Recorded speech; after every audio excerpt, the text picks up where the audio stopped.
Before we move on to the Mayor Pro Tem election, I'd like to make a couple comments, especially to the incoming council members, but to the general public as well.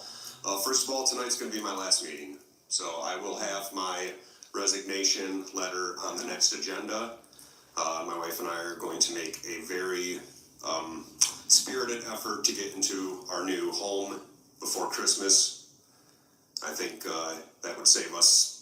It's going to save us quite a bit of money in rent. I think it's the best Christmas present I can give my kids. We're hoping we can make it. We're going to try hard.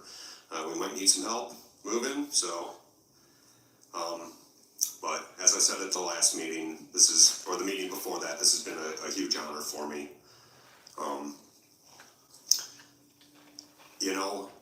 To the new council members, this is going to be quite an experience for you guys. It's something else to serve the public. You're going to have to make tough decisions. You guys probably already know that. And you're probably going to have to make tough decisions right away tonight. And I know what you guys are thinking. You're thinking, my conscience is going to be my guide, and I'll know what the right decision is to make. But oftentimes, because of the nature of the way council's organized and the way the agenda's organized, the things that are going to come up in front of you, a lot of times there's not clear direction, there's not a clear indication, and there's not a right answer. A lot of times you've got two bad choices. You got two shit sandwiches, and you have to decide if you want mayonnaise on it or mustard on it. I mean, I'm serious. As somebody that's been up here for 12 years, I've agonized over lots and lots of choices, and it's been plenty of times where I just came up here and flew by the cuff of my pants because, and I'm not afraid to admit that, because both of the options were bad options, but you have to choose one. To the people who are interested in serving as Mayor Pro Tem, as you guys know, tonight's going to be a little bit different. This is never, because of the timing of things, and I want to apologize because it clearly was my intention my wife and I's, our family's intention we didn't want to tell anybody anything about purchasing a house until it was all said and done and over with, because obviously anyone that's ever bought a house or tried to buy a house, it can fall apart at the last second. So it didn't want to make an announcement to council and tell them. And then when we decided we were going to make the move, sincerely wanted to wait until after the election and after this meeting was done before I made an announcement. That way everything could go smoothly and it could be smooth sailing and business as usual, and then I could check the whole city. But it's not the way it worked out. Some people with their eagerness to gossip in this community blew the whistle on us early. So, but that's life. You make plans and life happens with or without you. So to you guys, I don't know how many of you are interested who are interested in serving as Mayor Pro Tem.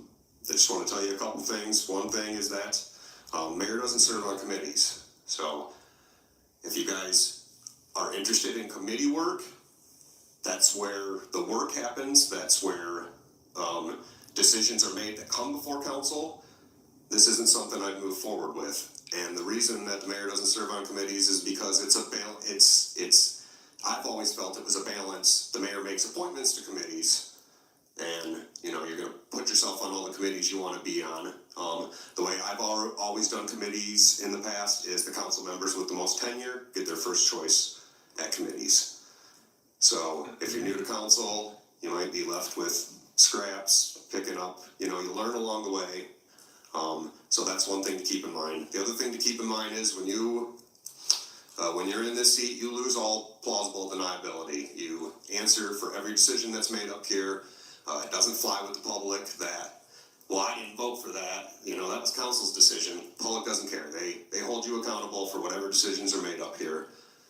Whether or not you supported those decisions or not, you speak for the whole city. So,